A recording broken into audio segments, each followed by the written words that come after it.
ကိုဝင်မရတာဘာကြောင့်လဲဆိုပြီးတော့မေးတတ်ကြပါတယ်ရှင်တကယ်တော့ကိုဝင်မရနိုင်တဲ့အကြောင်းရင်းတွေကအမျိုးသမီးဘက်ကအကြောင်းရင်းတွေကြောင့်မဟုတ်ဘဲအမျိုးသားဘက်ကအကြောင်းရင်းတွေကြောင့်လည်းဖြစ်နိုင်ပါတယ်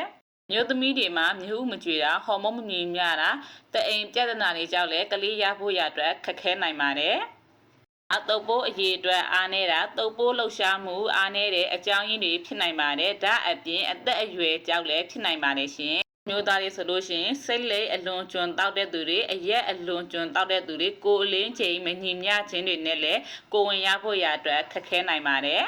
ဒီအချက်တွေနဲ့တခုခုနဲ့ညှိနေတဲ့သူတွေရှိတယ်ဆိုလို့ရှိရင်အသေးစိတ်ကိုဒီကတွတ်တွတ်စပီတို့မဟုတ်ဖုံးပိုက်ပါမှာအသေးစိတ်ကိုဆွေးနွေးမင်းမြတ်နိုင်ပါနဲ့ရှင်ဆွေးနွေးမှုကတော့အခမဲ့ဖြစ်ပါတယ်ခွန်သုံးလုံး980 484ကိုလည်းဆက်သွယ်ပြီးတော့အသေးစိတ်မင်းမြတ်နိုင်ပါနဲ့ရှင်ဘိုက်ဘာကနေလည်းဆက်သွယ်ပြီးတော့မင်းမြတ်နိုင်ပါတယ်မာမျိုးဥကြွေဖို့ရအတွက်ပြီးလို့ရှိရင်မာမျိုးဥကြွေမဲ့ရက်ကိုဒီအားလည်းအသေးစိတ်တွက်ပြီးတယ်မာမျိုးဥကြွေဖို့အတွက်အမျိုးသားအမျိုးသမီးဟော်မုန်းညီမျှမှုအတွက်ကိုလည်းဖြစ်ဆက်စာလေးတွေစာပေးလို့ရပါတယ်ရှင်ဒီလိုမျိုးလေးအသေးစိတ်သိချင်တယ်ဆိုရင်တော့ခွန်သုံးလုံး980 484ကိုသို့မဟုတ် TikTok မှာအသေးစိတ်လေးမင်းမြတ်နိုင်ပါတယ်ရှင်